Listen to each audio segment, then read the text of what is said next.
สบายดีกันยามเช้าเด้อพ่อแม่พี่น้อง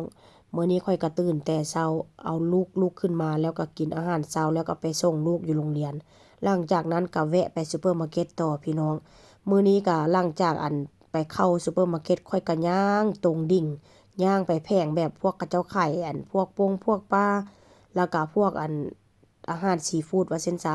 ย่างไปมื้อนี้ก็ไปได้ปลาหมึกมาพี่น้อง ปลาหมึกนี่ธรรมดาไปซื้อเทื่อใดนี่ก็ประมาณโลนึง18-19ยูโรแต่ว่ารอบนี้14ยูโรพี่น้องค่อนข้างจะสดและก็โตใหญ่โตนี้ก็ได้มาประมาณ3ยูโร3กิโลกว่าพี่น้องแล้วมาต้มนี่ก็ค่อยก็บ่ฮู้ว่าปลาหมึกนี่มันโตใหญ่หรือว่าหม้อค่อยมันน้อยพี่น้องเอ้ยลืมนะมาต้มปลาหมึกเทื่อใดเจ้าค่อยคิดว่าลืมซื้อหม้อเทื่อใด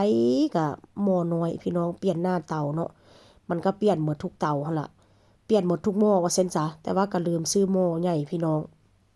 แต่ว่าก็รอบหน้าเด้อรอบหน้านี่ค่อยเฮ็ดต้มปลาหมึกนี่ค่อยก็สิบ่ได้ต้มใส่หม้อน้อยแล้วเด้มื้อนี้ก็ซื้อกับข้าวกับน้ำมาแล้วก็สิเกียมให้กับข้าวกับน้ำแช่แข็งไว้เพราะว่ามื้ออื่นก็ต้องไปเข้างานมื้อนี้ก็เป็นมื้อที่5ที่ของการหยุดงานมื้ออื่นก็ต้องได้ไปเฮ็ดงานปกติแล้วพี่น้องมื้อนี้ก็ซื้อปลาหมึกมาแล้วก็สิต้มไปเปื่อยแล้วก็สิแช่แข็งไว้เอาไว้กินมื้อหน้าพี่น้อง